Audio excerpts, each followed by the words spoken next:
கூட்டமைப்பான டிடோஜாக் சார்பாக தமிழகம் முழுவதும் இந்த இரண்டாவது நாளாக மறியல் போராட்டம் மிக சிறப்பாக வெற்றிகரமாக எழுச்சிகரமாக நடைபெற்றுக் கொண்டிருக்கிறது.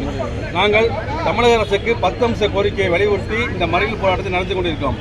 முதன்மை கோரிக்கையாக பழைய ஓய்வு திட்டத்தை எங்களுக்கு உடனடியாக அறிவிக்க வேண்டும். அடுத்தபடியாக நீண்ட காலமாக உள்ள இடைநிலையாசிரியர்களுக்கான ஊதிய முரண்பாட்டை களைய வேண்டும் என்பதை முதன்மை கோரிக்கையாக வைத்து மற்ற இதர கோரிக்கையான தணிக்கை தடை என்று மூலமாக இன்று தமிழகத்தில் உள்ள ஓய்வு பெறக்கூடிய அனைத்து ஆசிரியர்களுடைய சட்டப்பையில் உள்ள மொத்த பணத்தையும் சுரண்டும் தொழிலை இந்த தமிழக அரசு கைவிட வேண்டும். 5400 தர ஊதியம் பெற்ற ஆசிரியர்களை ஓய்வு பெறும் பொழுது அவருடைய பையில் உள்ள 20 லட்சம் 30 லட்சம் பணத்தை சுரண்டுகிறார்கள்.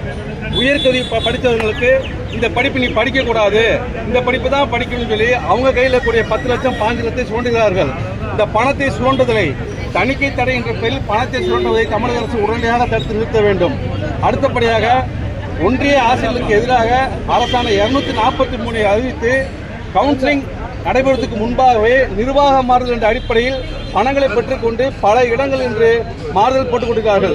உடனடியாக மாண்புமிகு பள்ளிக்கல்வித்துறை அமைச்சர் அவர்களும் மாண்புமிகு முதல்வர் அவர்களும் இதை தடுத்து நிறுத்தி ஒளிமறைவற்ற ஆசிரியர்களுக்கு பயனுள்ள வகையில் 243 அரசாணை ரத்து செய்து கவுன்சிலிங் நடத்த வேண்டும் என்று டிடோஜாக் சார்பாக கேட்டுக்கொள்கிறோம். இந்த 2 நாட்கள் மறியல் போராட்டத்திற்கு பிறகு தமிழக அரசு எங்களை கூப்பிட்டு பேசி முடிவெடுக்கவில்லை என்றால் நாங்கள் அடுத்த கட்ட போராட்டத்தை அறிவித்து தொடர் போராட்டங்களை முன்னெடுக்க உள்ளோன்னு தெரிவித்துக் கொண்டு தமிழக அரசுக்கு நாங்கள் எங்களுடைய ஒரு எச்சரிக்கையாக இந்த மறியல் போராட்டத்தை காட்டுகிறோம். உடனடியாக தமிழக அரசு இறங்கி எங்கள் கோரிக்கையை நிறைவேற்றி கொண்டு திருச்சி டிடோஜாக் சார்பாக இந்த அரசை எங்களை கேட்டுக்கொள்கிறோம். நாகராஜன், மாநில துணை பொதுச்சாளர், தமிழ்நாடு ஆசிரியர் கூட்டணி, திருச்சி டிடோஜாக்.